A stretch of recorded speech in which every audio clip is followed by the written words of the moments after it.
नमस्कार दोस्तों, मैं विष्णु कुमार आपका हार्दिक अभिनंदन करता हूं भारत के सबसे बड़े online education platform Unacademy wifi Rajasthan premium पर।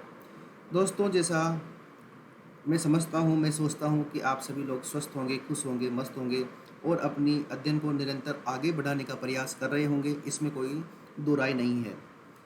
दोस्तों, जैसा कि आप जानते हो कि आज हमारा जो टॉपिक चल रहा था, राजस्थान ज्योग्राफी के क्रम के अंदर हम आगे बढ़ते हैं। इसी क्रम में जब आगे बढ़ते हैं तो हम राजस्थान का जो पहला टॉपिक हमारा चल रहा था, जिसका नाम क्या था, राजस्थान का सामान्य परिचय। जो राजस्थान का सामान्य परिचय वाला टॉपिक है, वो टॉपिक अभी तक पूरा नहीं हुआ है। बात समझ आ गई आपको? तो वो टॉपिक अभी पूरा नहीं हुआ है, इसका मतलब है कि उसके अंदर और कुछ चीज़ें बाकी है। अब क्या बाकी है भाई? देखो दोस्तों, कल हमने, एक बार मैं राजस्थान की बेसिक बात करूं कि हमने क्या क्या देखा है, तो हमने ये देखा है कि राजस्थान की जो है, राजस्थान का क्षेत्रफल क्या है, राजस्थान की आकृति क्या है। ठीक है दोस्तों, राजस्थान की आकृति क्या है, राजस्थान का अक्षांश और देशांतर क्या है, अक्षांश और देशांतर क्या है, राजस्थान का जो है अक्षांशीय देशांतरीय विस्तार कितना है, राजस्थान की जो है लंबाई और राजस्थान की चौड़ाई कितनी है। ठीक है दोस्तों, राजस्थान के स्थानीय समय में अंतर कितना है, स्थानीय समय में अंतर कितना है। उसके बाद में हमने देखा राजस्थान की जो है संभागीय व्यवस्था क्या है, हमने देखा राजस्थान में जो है जिलों की व्यवस्था क्या है। हमने ये देखा कि राजस्थान की जो सीमा है, अंतर्राष्ट्रीय सीमा और अंतर्राज्यीय सीमा, उसमें क्या महत्वपूर्ण है, क्या क्वेश्चन बन सकते हैं। उसके बाद में हमने देखा हमारे जो ज़िले हैं, उन ज़िलों की आकृति कैसी है। कई बार क्वेश्चन आता है यहाँ से। ये देखो, बेसिक चीज़ें चल रही है। तो ये क्या है कि कोई एक स्पेशल टॉपिक तो है नहीं। ये राजस्थान का क्या है, राजस्थान का सामान्य परिचय है। जो टॉपिक आपके सामने है, ये टॉपिक राजस्थान का क्या है, सामान्य परिचय है। अभी इसके अंदर कुछ और चीज़ें बाकी है। जब उनको आज कंप्लीट कर लेंगे, आज तो नहीं हो पाएगी कंप्लीट, लेकिन वो जल्दी ही क्या कंप्लीट हो जाएगी, तो उसके बाद में आपका ये टॉपिक क्या हो जाएगा, पूरा हो जाएगा। दोस्तों, उम्मीद नहीं, आशा भी पूरी करता हूँ कि आप लोग लगातार साथ बने रहेंगे और ये जो क्लासेज हैं इनको रेगुलर आप देखते रहेंगे। जल्दी ही हमारी जो क्लासेज हैं वो जो इंडियन ज्योग्राफी, भारत का भूगोल जो क्लासेज है, वो भी अनअकैडमी के जो स्पेशल क्लासेस लगती है उसके अंदर शुरू होने वाली है, जिसको जीरो लेवल से लेकर राजस्थान का जो सबसे बड़ा पीसीएस एग्ज़ाम होता है, आरएएस, उसके लेवल तक कंप्लीट किया जाएगा। और वो जो स्पेशल क्लासेज है उसका कोई चार्जेस नहीं होता है, वो भी फ्री ऑफ कॉस्ट होती है बच्चों के लिए अनअकैडमी की तरफ से। तो दोस्तों, जल्दी ही हम वो भी शुरू करेंगे, उसका मैं आपको लिंक बता दूंगा। शायद आज से या फिर कल से वो क्लासेज स्टार्ट हो जाएगी इंडियन ज्योग्राफी की। तो जिस प्रकार से राजस्थान ज्योग्राफी का अध्ययन कर रहे हैं, वैसे का वैसा ही अध्ययन हम इंडियन ज्योग्राफी का करेंगे। एक एक पहलू की जांच करेंगे, एक एक पहलू के बारे में पढ़ेंगे, क्या इंपॉर्टेंट बात हो सकती है, क्या महत्वपूर्ण है, क्या हमें पता होना चाहिए, क्या नहीं पता होना चाहिए। इन सब बातों की हम क्या करेंगे, चर्चा करेंगे। दोस्तों, मेरी बात समझ आ रही है दोस्तों आपको? तो दोस्तों, राजस्थान का जो सामान्य परिचय है, उसी क्रम में जो आज राजस्थान का जो सामान्य परिचय है, उसी क्रम में जो आज हम जो टॉपिक देख रहे हैं वो है राजस्थान के भौगोलिक प्रदेश। कौन से प्रदेश है राजस्थान के? भौगोलिक प्रदेशों के जो पुराने नाम है और जो अभी भी प्रचलित है, एग्जाम के अंदर कई बार आता है, इसलिए इन नामों को हमें बारीकी से देखना क्या है दोस्तों, बहुत ज़रूरी है।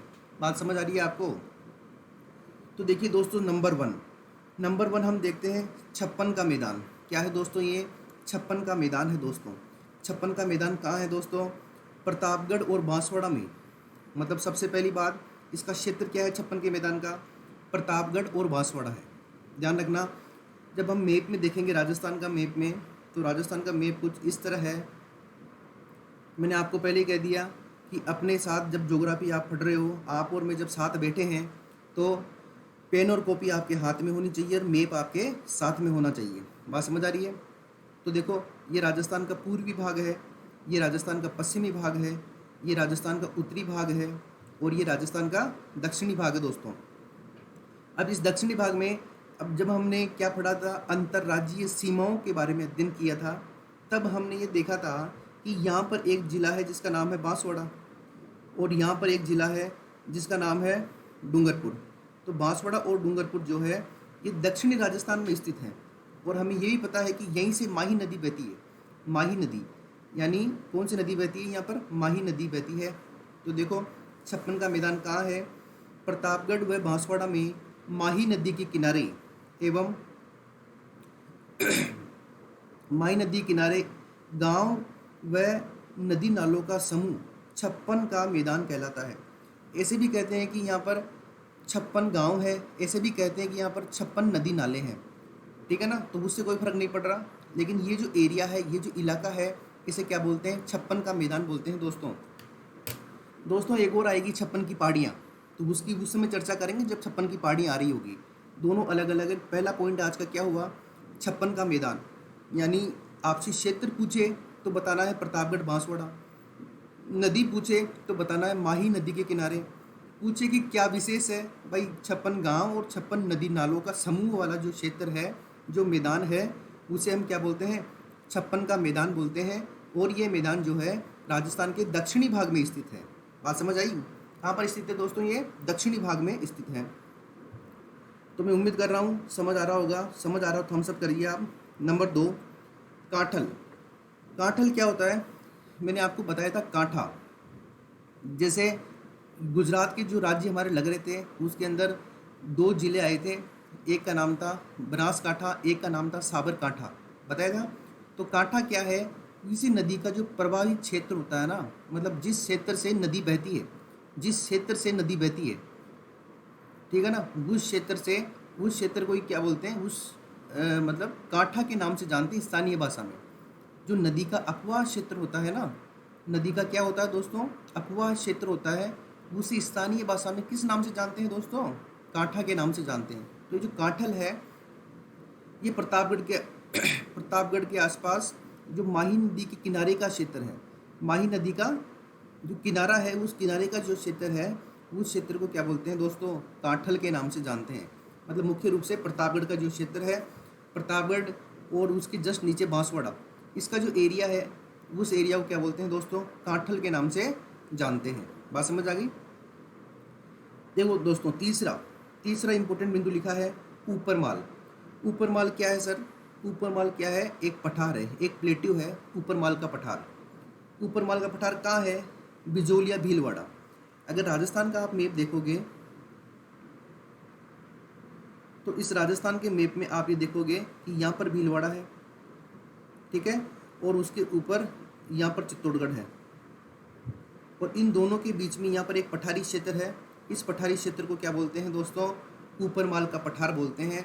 तो देखो जिला पूछे कि ऊपरमाल किन 2 जिलों के बीच में है, तो एक तो राजस्थान की टेक्सटाइल सिटी जिसे बोलते हैं भीलवाड़ा, और दूसरा राजस्थान का चित्तौड़गढ़।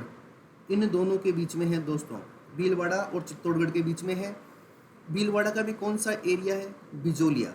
राजस्थान के इतिहास में पढ़ते हो बिजोलिया आंदोलन, पढ़ते हो ना? बिजोलिया आंदोलन पढ़ना पड़ता है भैया, क्योंकि ये जो बिजोलिया मूवमेंट है राजस्थान का, ये बड़ा ग्रेट मूवमेंट रहा है, ठीक है ना। तो भीलवाड़ा का बिजोलिया और चित्तौड़गढ़ का कौन सा भाग है? बताया था खंडित जिला है भैंसरोडगढ़, यानी जहाँ पर रावतबाटा स्थित है भैंसरोडगढ़ के ऊपर, वो वाला भाग भैंसरोडगढ़। इन दोनों के बीच में ऊपरमाल स्थित है दोस्तों। ऊपरमाल क्या है? एक पठारी भाग है, एक ऊंचा उठा हुआ भाग है, इसलिए इसे ऊपरमाल का पठार कहते हैं दोस्तों। और ये ऊपरमाल का पठार कहाँ पर है? भीलवाड़ा और चित्तौड़ के बीच में है, या फिर यूँ कह दो कि बिजोलिया और भैंसरोडगढ़ के मध्य है। मैं उम्मीद करता हूँ कि समझ आ रहा होगा आपको। तो इस पीपीटी में हमने 3 प्रकार के 3 बातें देखी, 56 का मैदान, काठल और ऊपरमाल। नेक्स्ट चलते हैं, आप चाहो तो इसका स्क्रीनशॉट ले लो। चलिए देखो दोस्तों, एक हमने सुना है डांग। क्या सुना है दोस्तों? डांग। तो डांग क्या है दोस्तों? एक ऐसा क्षेत्र है जो चंबल नदी के अपवाह क्षेत्र में पड़ता है। कौन सी नदी के क्षेत्र में पड़ता है दोस्तों? डांग कौन सी नदी के क्षेत्र में पड़ता है? चंबल नदी के अपवाह क्षेत्र में पड़ता है। और मुख्य रूप से कहाँ है दोस्तों? नंबर 1 करौली, नंबर 2 धौलपुर और नंबर 3 सवाई माधोपुर। देखो दोस्तों, ये हमारा राजस्थान का मैप है। जब आप राजस्थान के मैप को देखोगे तो आपको पता लगेगा कि यहाँ से चंबल नदी प्रवाहित होती है और यहाँ से इस तरह सीमा बनाती हुई चंबल नदी बाहर निकल जाती है। ये हमारी कौन सी नदी है? चंबल। उसके बाद में चंबल मिलती है यमुना में, यमुना। उसके बाद यमुना नदी मिलती है गंगा में। उसके बाद गंगा मिलती है आगे जाके ब्रह्मपुत्र में। और उसके बाद में ये नदियाँ कहाँ चली जाती है? बंगाल की खाड़ी में चली जाती है दोस्तों। कहाँ चली जाती है दोस्तों? बंगाल की खाड़ी में चली जाती है। तो ये जो चंबल नदी है, इस चंबल नदी का जो प्रवाहित क्षेत्र है, इस क्षेत्र के 3 जिले, पहला करौली, दूसरा धौलपुर और तीसरा सवाई माधोपुर, इन क्षेत्रों को डांग कहते हैं दोस्तों। क्या कहते हैं दोस्तों? डांग कहते हैं। आपसे पूछे कि बताइए राजस्थान में डांग का विस्तार कहाँ है, तो कहाँ पर है? चंबल नदी के प्रवाहित क्षेत्र करौली, धौलपुर और सवाई माधोपुर में है साहब। देखना दोस्तों, ये डांग क्षेत्र जो है ये RAS मेंस में आया था दोस्तों। डांग क्षेत्र RAS मेंस 2013 के अंदर पूछा गया था 2 नंबर में। कितने नंबर में पूछा गया था दोस्तों? 2 मार्क्स में पूछा गया था। और ऑब्जेक्टिव के अंदर तो आता ही रहता है कि बताइए डांग कहाँ पर है ये, और डांग को मेंस में ही पूछा गया था 2013 वाली मेंस में। तो डांग कहाँ पर है? करौली, धौलपुर और सवाई माधोपुर क्षेत्र में है। कौन सी नदी के अपवाह क्षेत्र में है? चंबल नदी के अपवाह क्षेत्र में है। ये तो हो गया डांग की बात। अभी देखिए करौली जो है, इस करौली को डांग की रानी कहते हैं दोस्तों। ये बड़ा महत्वपूर्ण बात है। पूछ ले आपसे, क्वेश्चन आ जाए आपके पास कि बताइए निम्न में से कौन सा कथन गलत है। पहला कथन ये आए कि डांग का संबंध चंबल नदी से है। दूसरा आए डांग की रानी धौलपुर को कहते हैं। कौन सा कथन गलत है? कथन 1 गलत है, कथन 2 गलत है, दोनों कथन गलत हैं, या फिर दोनों कथन सही हैं? तो देखो इसमें सेकंड जो स्टेटमेंट था, जो स्टेटमेंट आया कि डांग की रानी धौलपुर को कहते हैं, तो ये बात क्या है? गलत है। ऐसे जो कथन वाले क्वेश्चन आते हैं ना, इनको अच्छे से पकड़ने के लिए हमें मेहनत करनी पड़ेगी और इन चीज़ों को समझना पड़ेगा। तो देखो करौली को क्या बोलते हैं दोस्तों? डांग की रानी बोलते हैं, क्योंकि यहाँ पर ज़्यादा डांग फैला हुआ है। धौलपुर जो है, मैंने कल भी बताया था आपको कि धौलपुर जो है, इस धौलपुर को रेड डायमंड कहते हैं दोस्तों। क्या कहते हैं दोस्तों? Red diamond. क्योंकि यहाँ पर क्या है? लाल पत्थर निकलता है दोस्तों, लाल पत्थर। अभी जो श्री राम जी का मंदिर का निर्माण कर रहे हैं हमारे उत्तर प्रदेश में, वहाँ पर भी धौलपुर से पत्थर गया है। भारत की जितनी भी ऐतिहासिक इमारतें बनी है, उन इमारतों के अंदर इस धौलपुर का लाल पत्थर लगा है दोस्तों। बात समझ आ रही है? इसलिए धौलपुर को क्या बोलते हैं दोस्तों? रेड डायमंड बोलते हैं। और करौली को क्या बोलते हैं दोस्तों? डांग की रानी बोलते हैं। ऐसे ही हम देखते हैं सवाई माधोपुर। सवाई माधोपुर को क्या बोलते हैं दोस्तों? टाइगर जिला बोलते हैं। जो जयपुर के शासक थे माधो सिंह ने सवाई माधोपुर की स्थापना करी थी। और ये जो सवाई माधोपुर है, इस सवाई माधोपुर के अंदर एक सबसे महत्वपूर्ण बात क्या है? यहाँ पर एक क्या है? रणथंभौर। रणथंभौर राष्ट्रीय उद्यान है दोस्तों। क्या है दोस्तों? रणथंभौर राष्ट्रीय उद्यान है। और दूसरी बात है दोस्तों, ये एक टाइगर रिजर्व भी है। ये क्या है दोस्तों? टाइगर रिजर्व भी है, इसलिए महत्वपूर्ण है। तो यहाँ पर टाइगर, राजस्थान में सबसे ज़्यादा टाइगर रणथंभौर में पाए जाते हैं। इसलिए सवाई माधोपुर को क्या बोलते हैं दोस्तों? टाइगर जिला बोलते हैं दोस्तों। क्या बोलते हैं दोस्तों? टाइगर जिला। और सवाई माधोपुर जो जिला है दोस्तों, इस सवाई माधोपुर का जो मतलब जिले का आइकन है, वो भी क्या है? टाइगर है। मतलब क्या है कि राजस्थान सरकार ने कुछ सालों पहले क्या किया था कि प्रत्येक जिले के लिए एक किसी भी पशु पक्षी को अपना जिले का पशु पक्षी घोषित करने की बात की थी, जिससे क्या कि उस जिले के अंदर उस पशु या पक्षी का जो जिला पशु पक्षी घोषित हुआ है उसका संरक्षण हो सके, कंजर्वेशन उसका कर सकें, उसकी संख्या बढ़ा सकें। तो सवाई माधोपुर फेमस है टाइगर के लिए, इसलिए टाइगर जिला किसे बोला? सवाई माधोपुर को बोला। एक बात ध्यान रखना, कोई आपसे पूछे कि बताइए टाइगर स्टेट क्या है, कोई आपसे पूछे कि बताइए टाइगर स्टेट कौन सा है, तो बताना मध्य प्रदेश। कौन सा है दोस्तों? मध्य प्रदेश क्या है? टाइगर स्टेट है। और राजस्थान में टाइगर जिला कौन सा है? सवाई माधोपुर है। तो मैं समझता हूँ कि ये डांग क्षेत्र आपको समझ आया होगा। करौली डांग की रानी, धौलपुर रेड डायमंड और सवाई माधोपुर को क्या बोलते हैं? टाइगर जिला। बात समझ आ रही है दोस्तों? चलिए दोस्तों, इसके आगे हम चलते हैं। अगला जो कॉन्टेस्ट है वो भी बड़ा महत्वपूर्ण है।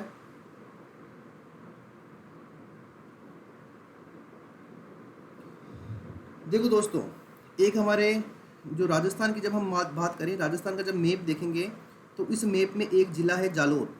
कौन सा ज़िला है दोस्तों? जालोर। यहाँ पर एक ज़िला है जालोर। देखो, पेन कॉपी साथ में और मैप हाथ में होगा तो ज़्यादा तकलीफ नहीं होगी। यहाँ पर एक ज़िला है जालोर, सिरोही के जस्ट ऊपर एक ज़िला है जालोर। इस जालोर का पुराना नाम क्या था? जबालीपुर। क्या बोलते थे दोस्तों इसको? जबालीपुर। सीधा क्वेश्चन आ जाए कि जबालीपुर से तात्पर्य है, नीचे आएगा जालोर, तो जालोर पे क्या करना है आपको? टिक करना है। तो जबालीपुर से क्या तात्पर्य है? जालोर। यानी जालोर का ही पुराना नाम क्या था? जबालीपुर। इज दिस क्लियर दोस्तों? ठीक है। अब देखिए दोस्तों, जालोर जो है ना, जालोर, इसकी कुछ बड़ी महत्वपूर्ण बातें हैं। नंबर 1, जालोर में एक जगह है भीनमाल। कौन सी जगह है दोस्तों? भीनमाल। बड़ी महत्वपूर्ण है दोस्तों, इसको विशेष रूप से ध्यान रखना है इसका। जालोर में एक जगह है भीनमाल।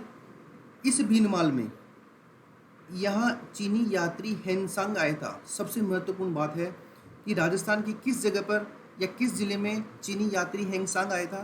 तो देखो दोस्तों, कहाँ आया था? जालोर में। और जालोर की कौन सी जगह है? भीनमाल। चीनी ये जो यात्री है ना, इसे यात्रियों का राजकुमार भी कहते हैं। इसे यात्रियों का राजकुमार भी कहते हैं दोस्तों हेंगसांग को। हेंगसांग क्या चीन से आया था और ये बौद्ध धर्म के अंदर रुचि रखता था। और उत्तर भारत में जब ये आया था उस समय हर्षवर्धन जो शासक था ना, हर्ष, उसका शासन था उत्तर भारत में, तो ये उस हर्ष से भी मिला था। उसके बाद में भीनमाल आया था। पहली बात तो ये हो गई। दूसरी बात देखो, इसने एक पुस्तक लिखी थी, उस पुस्तक का नाम था सी यू की। बहुत महत्वपूर्ण है दोस्तों। इस हेंगसांग ने कौन सी पुस्तक लिखी थी दोस्तों? सी यू की पुस्तक लिखी थी दोस्तों। इसने, हेंगसांग ने कौन सी पुस्तक लिखी थी दोस्तों?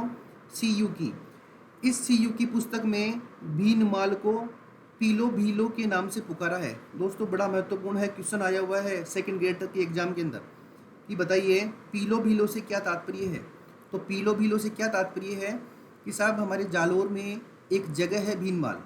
इस भीनमाल में चीनी यात्री हेंगसांग आया था और चीनी यात्री हेंगसांग ने अपनी पुस्तक सी यू की में भीनमाल को पीलो भीलो के नाम से जाना है या पीलो भीलो के नाम से उल्लेख किया है। इसका मतलब ये हुआ कि भीनमाल और पीलो भीलो एक ही बात है दोस्तों, अलग अलग बात नहीं है। अब देखो आगे चलते हैं। यहाँ यानी यहाँ कहाँ? भीनमाल में। यहाँ कवि माघ का जन्म हुआ था दोस्तों। एक प्रसिद्ध कवि है कवि माघ। कवि माघ का जन्म कहाँ हुआ था दोस्तों? भीनमाल में हुआ था। और इस कवि माघ ने शिशुपाल वध नामक पुस्तक लिखी है। ये थोड़ा गलत टाइप हो गया है, शिशुपाल वध। शिशुपाल वध इन्होंने एक पुस्तक लिखी है, शिशुपाल वध। भाई जो कवि माघ है ना, कवि माघ की प्रमुख पुस्तक का नाम क्या है? शिशुपाल वध है दोस्तों। और ये कई बार, लगभग कोई 500 से ज़्यादा बार एग्जाम के अंदर पूछ लिया गया है। सेकंड ग्रेड के एग्जाम में, फर्स्ट ग्रेड के एग्जाम में, RS प्री के एग्जाम में, और अधीनस्थ बोर्ड ने भी पूछ लिया है। बड़ा ही फेमस क्वेश्चन है कि कवि माघ का जन्म भीनमाल में हुआ था और इन्होंने शिशुपाल वध नामक एक प्रसिद्ध पुस्तक लिखी थी। इस बात का विशेष ध्यान रहे। ठीक है दोस्तों, आगे चलते हैं। यह क्षेत्र ब्रह्मगुप्त की भी जन्म स्थली रहा है। एक दूसरे विद्वान हुए थे ब्रह्मगुप्त, ठीक है ना। ब्रह्मगुप्त भी इसी भीनमाल में जन्मे थे। और ब्रह्मगुप्त जो थे ये बड़े प्रसिद्ध गणितज्ञ थे, मैथमेटिशियन थे, और खगोल जो विद्या है उसके अंदर पारंगत थे। और जो अरबी लोग थे ना, अरबी लोग यानी वर्तमान में खाड़ी देश के लोग, उस समय जब ब्रह्मगुप्त हुए थे तो इनका बड़ा सम्मान करते थे, बहुत ज़्यादा सम्मान करते थे ब्रह्मगुप्त का, क्योंकि ये ज्ञाता थे किसके? खगोल शास्त्र के और गणित के। इन्होंने 2 पुस्तक लिखी थी दोस्तों। पहली पुस्तक का नाम है ब्रह्म स्फुट सिद्धांत। कौन सी पुस्तक है दोस्तों? ब्रह्म स्फुट सिद्धांत। और दूसरी पुस्तक का नाम है खंड खाद्य। बड़ा महत्वपूर्ण है, RS के पॉइंट ऑफ व्यू से बहुत इंपॉर्टेंट है। ब्रह्म स्फुट सिद्धांत और खंड खाद्य। और रीट और पटवारी, ये पटवारी के अंदर बिल्कुल पूछा जा सकता है दोस्तों। ये जो राजस्थान पत्रिका का जो संडे के दिन अखबार आता है ना, रंगीन वाला, उस रंगीन अखबार के अंदर कवि माघ के बारे में अभी 3 महीने पहले या 4 महीने पहले बहुत ही पूरा वर्णन आया था क्योंकि वहाँ माघ के नाम से मेला भी लगता है, कवि माघ के नाम से। तो देखो दोस्तों, जबालीपुर जो है ये किसका नाम था? जालोर का नाम था। और जालोर में ही एक जगह है भीनमाल। इस भीनमाल में एक चीनी यात्री हेंगसांग आया था। उसने अपनी पुस्तक सीयूकी के अंदर भीनमाल का नाम पीलो भीलो रखा है दोस्तों। और इसी भीनमाल में कवि माघ का जन्म हुआ था, जिन्होंने शिशुपाल वध नामक पुस्तक लिखी है दोस्तों। और इसी भीनमाल में एक प्रसिद्ध गणितज्ञ और प्रसिद्ध जो खगोल शास्त्री हैं, उनका नाम है ब्रह्मगुप्त। उनका भी जन्म हुआ था और उन्होंने 2 पुस्तक लिखी थी। एक का नाम है ब्रह्म स्फुट सिद्धांत और एक का नाम है खंड खाद्य। आ रही बात समझ में दोस्तों? इसका स्क्रीनशॉट ले लीजिए आप। खंड खाद्य और ब्रह्म स्फुट सिद्धांत, ये ब्रह्मगुप्त की है साहब। और ब्रह्मगुप्त का जन्म कहाँ हुआ था दोस्तों? भीनमाल में। आ रही बात समझ में? अब बड़ा कन्फ्यूजन हो गया होगा आपको, हेंगसांग कैसा दिखता था, कवि माँ कैसे दिखते थे और ब्रह्मगुप्त कैसे दिखते थे। तो ये देखिए, अब आपको दिखाते हैं कैसे दिखते थे। तो देखिए साहब, ये तो हमारे ब्रह्मगुप्त हैं। ये तो क्या है दोस्तों? ये ब्रह्मगुप्त की तस्वीर है। और इनका जो समय था वो था 598 से 670 ईस्वी तक। Brahmagupta, founder of proper Indian mathematics. ठीक है ना। ब्रह्मगुप्त की 2 पुस्तकें हमने देखी। एक का नाम है ब्रह्म स्फुट सिद्धांत और दोस्तों दूसरी का नाम है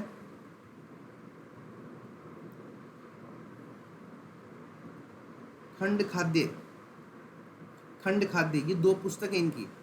दोस्तों ये देखो, ये फोटो दिख रही है आपको, ये चीनी यात्री या यात्रियों, चीनी यात्रियों का राजकुमार, यह है हेंगसांग जी। कौन से सर हैं? ये हेंगसांग है। और इन हेंगसांग सर ने एक पुस्तक लिखी थी जिसका नाम क्या है?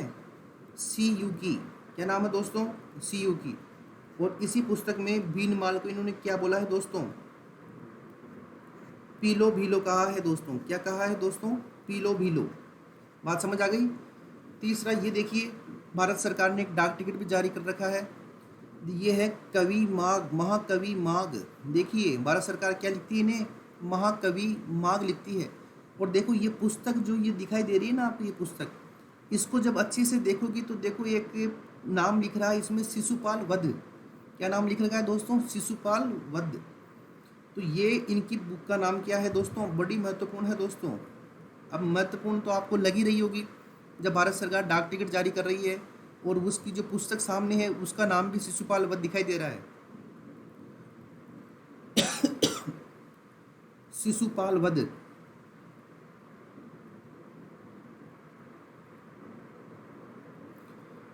दोस्तों समझ आ रहा है कि नहीं आ रहा, ये तो बताइए। अगर कोई कहीं दिक्कत आ रही है आपको तो आप कमेंट करके बता सकते हैं कि साहब ये दिक्कत है, उसका बिल्कुल 100% निदान होगा। ऐसी कोई ज्योग्राफी में ऐसी कोई जड़ नहीं है जिसका निदान नहीं है। समझ गए आप बात को? इसलिए कहीं भी कोई दिक्कत है तो आप तुरंत मैसेज कीजिए कि साहब ये दिक्कत है, तो उसका सोल्यूशन मिलेगा आपको। हमने बात करी थी किसकी? जबालीपुर यानी जालोर की। जालोर में एक जगह है भीनमाल। भीनमाल में कवि माघ और खगोल शास्त्री और गणितज्ञ ब्रह्मगुप्त का जन्म हुआ था। ब्रह्मगुप्त ने ब्रह्म स्फुट सिद्धांत और खंड खाद्य 2 प्रमुख पुस्तक लिखी थी। और महाकवि माघ ने शिशुपाल वध लिखा था। और जो चीनी यात्री, जिसे चीनी यात्रियों का राजकुमार भी कहते हैं, जिसका नाम हेंगसांग है, वो भारत आया था। और भारत आकर उसने एक किस लिए भारत आया था? बौद्ध धर्म की शिक्षा के लिए भारत आया था, बौद्ध धर्म। और उसने सीयू की पुस्तक लिखी थी। और इस सीयू की पुस्तक में भीनमाल का नाम इसने क्या लिखा है दोस्तों? पीलो भीलो लिखा है दोस्तों। अब बात समझ आ गई होगी आपको, और जो कॉन्टेस्ट था वो अच्छे से आपको क्लियर हो गया होगा। चलिए दोस्तों आगे चलते हैं। दोस्तों टॉपिक चल रहा था हमारा राजस्थान का सामान्य परिचय। उसके अंदर सब टॉपिक चल रहा था हमारा राजस्थान के सामान्य परिचय का। जो सब टॉपिक है वो चल रहा था राजस्थान के भौगोलिक प्रदेशों के नाम। तो देखिए दोस्तों, एक नाम लिखा है यहाँ पे मांड। मांड किसका नाम था दोस्तों? जैसलमेर का नाम था दोस्तों। मांड किसका नाम था दोस्तों? जैसलमेर का नाम था दोस्तों मांड। तो देखो दोस्तों, ये है मांड, ये जैसलमेर वाला भाग है और इसे क्या बोलते थे? मांड बोलते थे दोस्तों। बात समझ आ गई दोस्तों? जैसलमेर आप पता है राजस्थान का सबसे बड़ा ज़िला है और राजस्थान के सबसे पश्चिम भाग में स्थित है। और राजस्थान के सबसे पूर्वी भाग में एक ज़िला है जिसका नाम धौलपुर है, जो राजस्थान का सबसे छोटा ज़िला है। और राजस्थान के सबसे बड़े ज़िले और सबसे छोटे ज़िले में क्षेत्रफल के आधार पर 12.67 यानी 12.67 टाइम्स यानी गुना का फ़र्क है क्षेत्रफल में, ये आपको पता है। तो ये जो धौलपुर वाला एरिया है, कौन सा एरिया? धौलपुर वाला। इस धौलपुर वाले एरिया का पुराना नाम क्या था दोस्तों? कोठी। क्या नाम था दोस्तों? कोठी। तो देखिए दोस्तों, कॉन्टेस्ट ये है कि जैसलमेर को जो है मांड के नाम से जानते हैं और धौलपुर को कोठी के नाम से जानते हैं। दोस्तों ये बड़ा महत्वपूर्ण टॉपिक है और क्वेश्चन आता ही आता है, इसमें कोई दो राय नहीं है दोस्तों। चलो सर अगले चलते हैं। यहाँ पे लिखा है नली क्षेत्र, ये है नाली क्षेत्र। कौन सा क्षेत्र है दोस्तों? नाली क्षेत्र है। और नाली क्षेत्र कहाँ है दोस्तों? हनुमानगढ़ में है। दोस्तों आप जानते हो ये हनुमानगढ़ है। इस हनुमानगढ़ के अंदर यहाँ से एक ये शिवालिक पहाड़ियाँ हैं हिमालय की, और यहाँ पर एक कालका पहाड़ी है, यहाँ से एक नदी आती है और ये नदी आकर हनुमानगढ़ में प्रवेश करती है।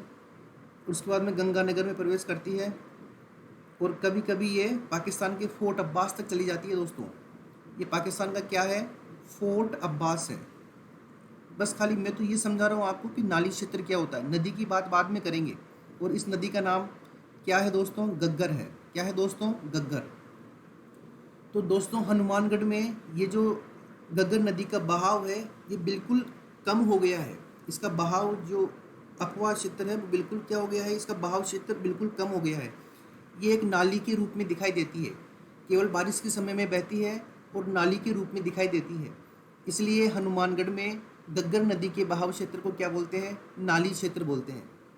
कंटेस्ट आपको समझ में आ गया होगा। नाली क्षेत्र का मतलब क्या है? गग्गर नदी से संबंध है और किस जिले में है? हनुमानगढ़ में है। ठीक है दोस्तों। चलिए दोस्तों नेक्स्ट कॉन्टेस्ट पे चलते हैं। यह है गोडवाड़ा। क्या है दोस्तों? गोडवाड़ा। गोडवाड़ा क्या है दोस्तों? पाली, जालोर और सिरोही। गोडवाड़ा क्या है दोस्तों? पाली, जालोर और सिरोही। जब आप यहाँ मैप में देखोगे तो आपको लगेगा कि यहाँ पर ये सिरोही है, यहाँ पर जालोर है और यहाँ पर पाली है। तो पाली और जालोर और सिरोही ये वाला क्षेत्र है दोस्तों।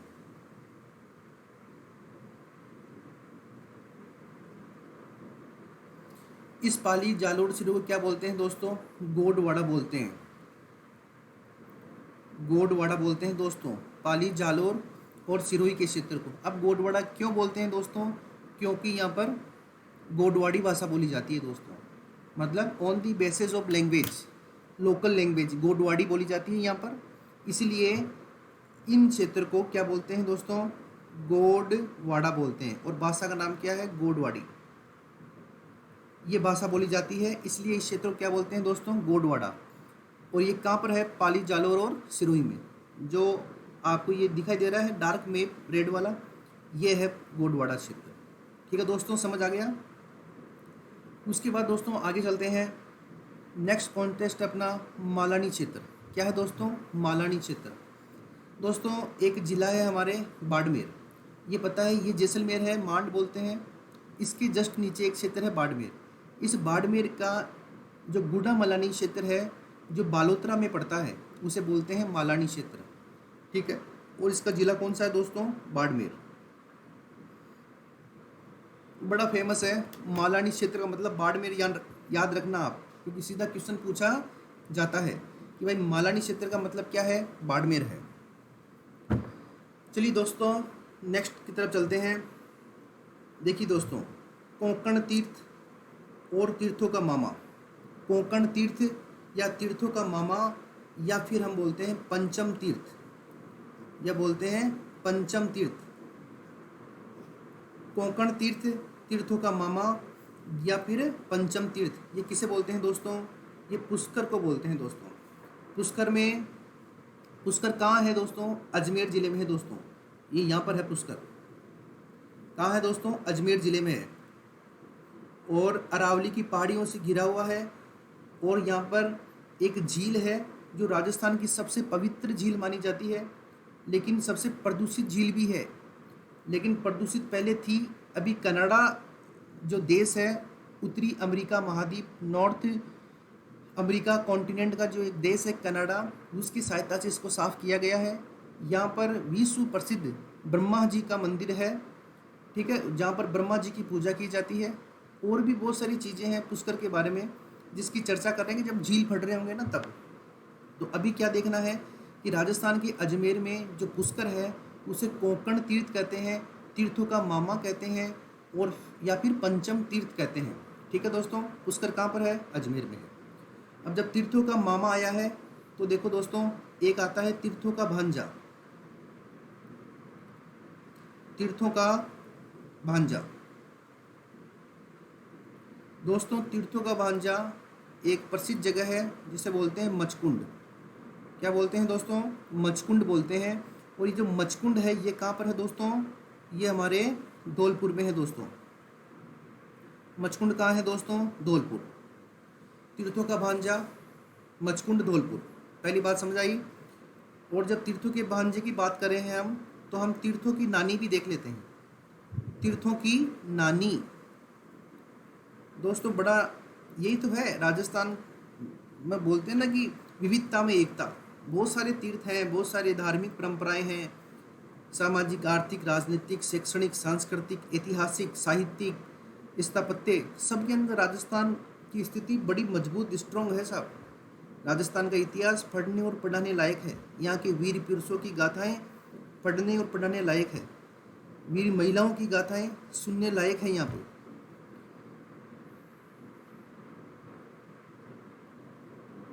तीर्थों की नानी है देवयानी। और देवयानी कहाँ है दोस्तों? सांबर झील के पास। कहाँ है दोस्तों? सांबर झील के पास। और किस जिले में पड़ती है देवयानी? तो ये पड़ती है सब राजस्थान, भारत के पेरिस और गुलाबी शहर या गुलाबी नगरी जयपुर में। बात समझ आई दोस्तों? तो वो कॉन्टेस्ट ये था अपना कि कोंकण तीर्थ, तीर्थों का मामा या पंचम तीर्थ किसे कहते हैं? तो ये पुष्कर को कहते हैं। और पुष्कर कहाँ पर है? अजमेर में है। और अजमेर राजस्थान का हृदय कहलाता है, राजस्थान का मक्का मदीना कहलाता है। ऐसे ही तीर्थों का भांजा की बात करें तो ये मचकुंड, धौलपुर है। और ऐसे ही तीर्थों की नानी की बात करें तो ये है देवयानी। और देवयानी कहाँ पर है? सांबर झील में है, और सांबर झील के पास है। और ये किस ज़िले में है? ये जयपुर ज़िले में है दोस्तों। बात समझ आ रही है दोस्तों? चलिए नेक्स्ट कॉन्टेस्ट पे चलते हैं। श्रीपंथ। श्रीपंथ एक जगह है जो वर्तमान में बयाना कहलाती है। श्रीपंथ एक जगह है जो वर्तमान में बयाना कहलाती है। और ये बयाना किस ज़िले में है दोस्तों? ये बयाना भरतपुर में है दोस्तों। किस ज़िले में है? भरतपुर में है। यानी भरतपुर के बयाना का प्राचीन नाम क्या है दोस्तों? श्रीपंथ। अभी देखिए आगे चलते हैं। सत्यपुर। सत्यपुर जो है किसका नाम था दोस्तों? सांचौर का नाम था। सांचौर कहाँ है? जालोर में है। ठीक है ना। और राजस्थान का पंजाब बोलते हैं दोस्तों इसे। सांचौर को क्या बोलते हैं? राजस्थान का पंजाब। दोस्तों कमेंट करके बताइए पंजाब का मतलब क्या होता है। अगर आप सही बताओगे तो वेल डन, नहीं बताओगे तो मैं आपको बताऊंगा कि पंजाब का मतलब क्या होता है। तो देखिए कॉन्टेस्ट ये था हमारा कि जो सत्यपुर है, सत्यपुर किसका नाम था? सांचौर का नाम था। और सांचौर कहाँ है वर्तमान में? जालोर ज़िले में स्थित है। और सांचौर को क्या बोलते हैं? राजस्थान का पंजाब बोलते हैं दोस्तों। क्या बोलते हैं दोस्तों? राजस्थान का पंजाब। बात समझ आ रही है दोस्तों? चलिए आगे चलते हैं। एक नाम आता है, बड़ा फेमस है, फर्स्ट ग्रेड की एग्जाम तक पूछा गया है। उपकेश पट्टनम से आप क्या समझते हो? उपकेश पट्टनम। उपकेश पट्टनम से क्या समझते हैं हम? कि ये ओसियाँ एक जगह है। कहाँ पर? ओसियाँ एक जगह है जो कहाँ पर है? राव जोधा की नगरी जोधपुर में। ओसियाँ एक जगह है राव जोधा की नगरी जोधपुर में। और जोधपुर की आकृति कैसी है? कल बताया था मैंने, मयूर के समान है जोधपुर की आकृति। कल पढ़े थे हम जिलों की आकृति। तो जोधपुर की आकृति कैसी है? मयूर के समान है। तो जो ये उपकेश पट्टनम है ये ओसिया में स्थित है। ठीक है ना। तो ये मतलब ओसिया का ही पुराना नाम है उपकेश पट्टनम। और ओसिया कहाँ स्थित है? ये जोधपुर में स्थित है साहब। ठीक है। नेक्स्ट कॉन्टेस्ट है हमारा बटनेर। बटनेर दोस्तों, बटनेर जो है ये रहा बटनेर। और बटनेर को वर्तमान में किस नाम से जानते हैं? हनुमानगढ़ के नाम से जानते हैं दोस्तों। भटनेर को किस नाम से जानते हैं दोस्तों? हनुमानगढ़ के नाम से जानते हैं दोस्तों, ठीक है ना। और नाली क्षेत्र भी कहाँ है दोस्तों? हनुमानगढ़ में है, ध्यान रखना। और भटनेर किसका नाम है? हनुमानगढ़ का नाम है। बात समझ आ गई? अभी देखो आगे चलते हैं। रामनगर, रामनगर किसे बोलते हैं दोस्तों? श्री गंगानगर को। ये हनुमानगढ़ है, इसे तो क्या बोलते हैं दोस्तों? भटनेर। और हनुमानगढ़ का ही पड़ोसी जिला है। हनुमानगढ़ 31 नंबर का जिला है दोस्तों। बताया था कल हनुमान जी महाराज का नंबर कितना? 31। और इसके पास में श्री गंगानगर है, जिसे हम क्या बोलते थे दोस्तों? रामनगर। क्या बोलते थे दोस्तों? रामनगर। अरे भाई, जब भटनेर का नाम वर्तमान में हनुमानगढ़ है तो जहाँ हनुमान जी होंगे उसी के पास में क्या होंगे? राम जी होंगे। तो रामनगर कौन सा है? रामनगर कौन सा है दोस्तों? श्री गंगानगर। इसीलिए हनुमानगढ़ कौन सा हुआ? भटनेर। बात समझ आ रही है? दोनों को रिलेट कर लीजिए आप कि भाई रामनगर का मतलब है श्री गंगानगर, तो फिर हनुमानगढ़ का मतलब है भटनेर। बात समझ आ गई दोस्तों? अभी देखिए दोस्तों, ये है हमारी दूसरा है ये कोठी। कोठी की बात हमने पहले ही कर ली कि राजस्थान का सबसे पूर्वी जिला जिसे धौलपुर कहते हैं उसे कोठी के नाम से जानते हैं, और राजस्थान का सबसे पश्चिमी जिला जिसे जैसलमेर कहते हैं उसे मांड के नाम से जानते हैं। दोस्तों समझ आ रहा होगा आपको ये? बहुत अच्छा दोस्तों। अब हमें यहाँ पर 2 कॉन्टेस्ट और रह गए हमारे इस पीपीटी में, जिसका नाम है ताम्रजन्नी और दूसरे का नाम है ताम्र नगरी। इसके बारे में एक बार हम चर्चा करते हैं।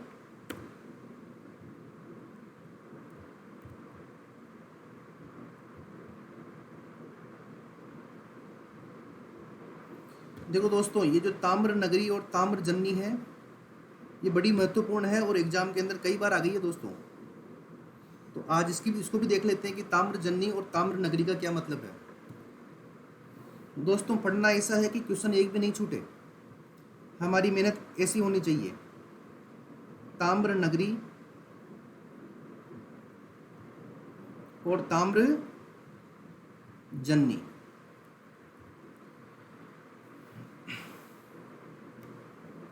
दोस्तों ये हमारा राजस्थान है।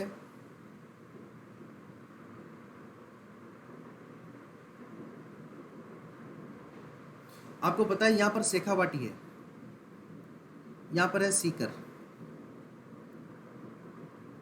और आपको पता है यहाँ पर ये हमारा दक्षिणी राजस्थान में चले तो यहाँ पर आता है ये उदयपुर। दोस्तों उदयपुर से एक नदी बहती है और इस नदी का नाम है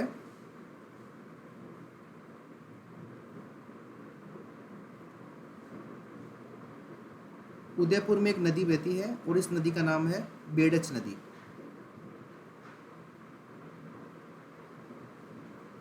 और इसी बेडच नदी किनारे एक सभ्यता है और उस सभ्यता का नाम है आहड़ सभ्यता। और इस आहड़ सभ्यता से ताम्र यानी तांबे के उपकरण मिले हैं, इसलिए इस आहड़ सभ्यता को ताम्र नगरी के नाम से जाना गया। ठीक है दोस्तों, ऐसे ही ये सीकर है और सीकर में एक नदी बहती है, ऐसे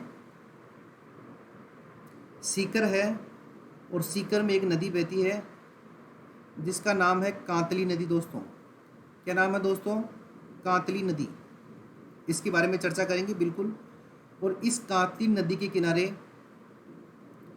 एक सभ्यता है और उस सभ्यता का नाम है दोस्तों गणेश्वर सभ्यता। गणेश्वर सभ्यता नाम है दोस्तों। तो देखिए दोस्तों, कॉन्टेस्ट ये है हमारा कि इस गणेश्वर सभ्यता में ताम्र उपकरण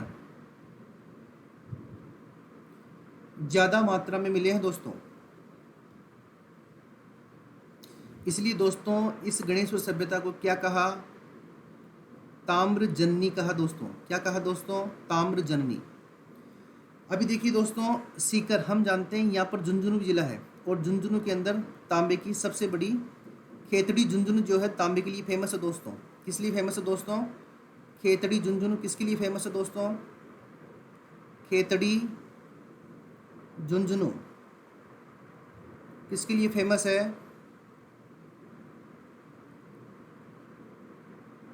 तांबा यानी कॉपर प्रोडक्शन के लिए, तांबा उत्पादन के लिए।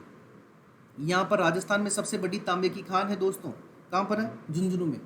तो दोस्तों जब झुंझुनू में राजस्थान की तांबे की सबसे बड़ी खान है तो इसके पास में सीकर है, ठीक है ना। उदयपुर क्षेत्र में तांबा आंशिक मात्रा में निकलता है, तो यहाँ पर उपकरण कम मिलेंगे और यहाँ पर उपकरण ज़्यादा मिलेंगे, क्योंकि यहाँ पे झुंझुनू से निकला और सीकर में लाए उसको। और यहाँ पर जो सभ्यता थी सीकर में, गणेश्वर सभ्यता, इस सभ्यता में इस ताम्र उपकरणों का अत्यधिक मात्रा में प्रयोग किया गया। इसलिए इस सभ्यता को क्या कहा? ताम्र जन्नी कहा। भाई जन्नी तो बोलना बनता है ना, वाजिब है। क्यों? क्योंकि इन्हीं के पास तो पूरी खान है भाई तांबे की, कॉपर प्रोडक्शन पूरा इन्हीं के कंट्रोल में था। तो इन्होंने बहुत सारे कॉपर का यूज किया और हर चीज़ कॉपर की बनाने की प्रयास करा इन्होंने, तभी इसे क्या बोला? ताम्र जन्नी बोला। बोला कि भाई तांबे की जन्नी है यहाँ तो, ठीक है ना। और जो आहड़ सभ्यता है जो हमारे उदयपुर में है, तो उस सभ्यता को क्या बोला? ताम्र नगरी, क्योंकि तांबे के उपकरण वहाँ से भी मिले हैं, लेकिन उन उपकरणों की मात्रा और जो गणेश्वर में उपकरण मिले हैं उन उपकरणों की मात्रा में फ़र्क है दोस्तों। गणेश्वर के अंदर बहुत ज़्यादा मात्रा में मिले हैं, जबकि आहड़ के अंदर बहुत कम मात्रा में मिले हैं। इसीलिए दोस्तों सीकर में कांतली नदी के किनारे गणेश्वर सभ्यता स्थित है, जहाँ पर अत्यधिक मात्रा में तांबे के उपकरण मिले हैं, इसलिए उसे ताम्र जन्नी कहते हैं। वहीं उदयपुर में बेडच नदी के किनारे एक सभ्यता है जिसका नाम है आहड़ सभ्यता, और उस आहड़ सभ्यता में भी तांबे के उपकरण मिले हैं, इसलिए उसे ताम्र नगरी कहा गया। दोस्तों बात समझ आ रही है क्या? ये कई बार first grade RAS, second grade police sub inspector सभी के अंदर पूछा हुआ सवाल है भाई। ये जो हमारी जो है ताम्र नगरी और ताम्र जन्नी, कई बार सीधा पूछता है कि बताइए ताम्र जन्नी से क्या तात्पर्य है, ताम्र जन्नी से क्या तात्पर्य है, और पहला ऑप्शन क्या होता है? आहड़ होता है।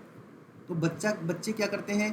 ताम्र जन्नी शब्द देखते ही मन में इतने खुश हो जाते हैं कि हाँ ये तो हमें पता ही है, और पहला आहड़ है, आहड़ पे टिक लगाया और आगे चल दिए।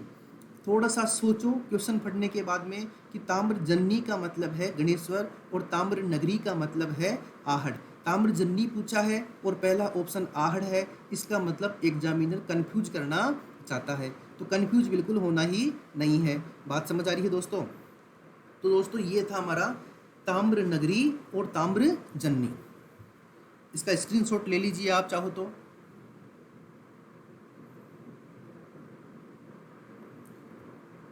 तो दोस्तों आज हमने देखा राजस्थान के भौगोलिक प्रदेशों में छप्पन का मैदान, कांठल और ऊपरमाल, ठीक है दोस्तों। नेक्स्ट हमने देखा डांग क्षेत्र, डांग की रानी Karauli, red diamond Dholpur, tiger जिला सवाई माधोपुर, जबालीपुर जालोर, उसमें एक जगह है भीनमाल जहाँ पर चीनी यात्री हेंगसांग आया था, जिसे यात्रियों का राजकुमार कहते हैं। इसकी पुस्तक CU की थी। इस CU की पुस्तक में भीनमाल को पीलो भीलो कहा है, और इसी भीनमाल में ब्रह्मगुप्त गणितज्ञ और खगोल शास्त्री हुए थे, और इन्होंने ब्रह्मस्फुट सिद्धांत और खंड खाद्य पुस्तक लिखी थी।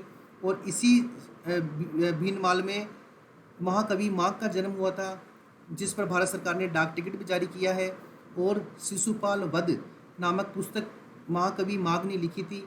उसके बाद हमने देखा मांड क्षेत्र, जैसलमेर, नाली क्षेत्र, हनुमानगढ़, ताम्र जन्नी सीकर, ताम्र नगरी उदयपुर। गोडवाड़ा का मतलब है पाली, जालोर, सिरोही। मालानी का मतलब है बाड़मेर। कोंकण तीर्थ, तीर्थों का मामा, और पंचम तीर्थ पुष्कर, तीर्थों का भांजा मचकुंड धौलपुर, तीर्थों की नानी देवयानी, श्रीपंत बयाना भरतपुर, सत्यपुर यानी सांचौर। सांचौर कहाँ है? जालोर में है। और सांचौर को क्या बोलते हैं? राजस्थान का पंजाब बोलते हैं। उपकेशपट्टनम, ओसियाँ जोधपुर में, और भटनेर हनुमानगढ़ का नाम है। रामनगर श्री गंगानगर का नाम है। कोठी धौलपुर का नाम है दोस्तों। और ये हमने देखा ताम्र नगरी और ताम्र जन्नी। ताम्र नगरी कहाँ पर है? ताम्र नगरी आहड़ सभ्यता को कहते हैं जो उदयपुर में है। और ताम्र जन्नी कहाँ पर है? ताम्र जन्नी गणेश्वर सभ्यता को कहते हैं जो कि सीकर में है और कांतली नदी के किनारे है। ठीक है दोस्तों, आज का कॉन्टेस्ट इतना ही था। इसके आगे कल मिलते हैं वापस इसी चैनल पे।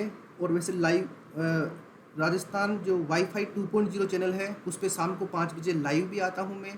राजस्थान ज्योग्राफी वहाँ चल रही है, उसी क्लास में आप अधिक से अधिक आएँ। और इंडियन ज्योग्राफी की जो क्लासेज है वो आज से या कल से शुरू होने वाली है, इंडियन ज्योग्राफी। और ये हमारे जो अनअकैडमी की जो स्पेशल क्लासेज हैं उसके अंदर ये इंडियन ज्योग्राफी वाला पार्ट चलेगा। इसको भी बच्चे जो हैं फ्री ऑफ कॉस्ट देख सकते हैं, ठीक है।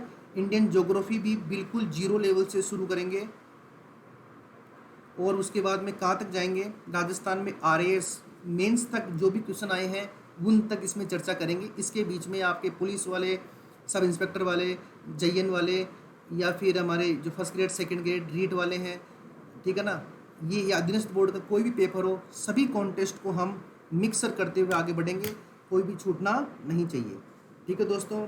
इसी के साथ ही आज का समय होता है। स्वस्थ रहो, खुश रहो, मस्त रहो, खुद का ध्यान रखो। आप जिम्मेदार देश के एक जिम्मेदार नागरिक हो, इसलिए खुद का ध्यान रखो, अपने निकटवर्ती पड़ोसियों का ध्यान रखो, ठीक है दोस्तों। या तो जाने दो या जान लगा दो, दो बातों को हमेशा याद रखो। जाने दो मतलब नई बस की बात है, और जान लगा दो मतलब इस बार जो नेक्स्ट वैकेंसी आ रही है, जो भी आपका टारगेट है, चाहे पटवारी है, चाहे पुलिस है, चाहे RAS है, उसको क्रैक करना बनता ही बनता है, ठीक है दोस्तों। मानसून का समय है, अपना ध्यान रखना। जय हिंद, जय भारत।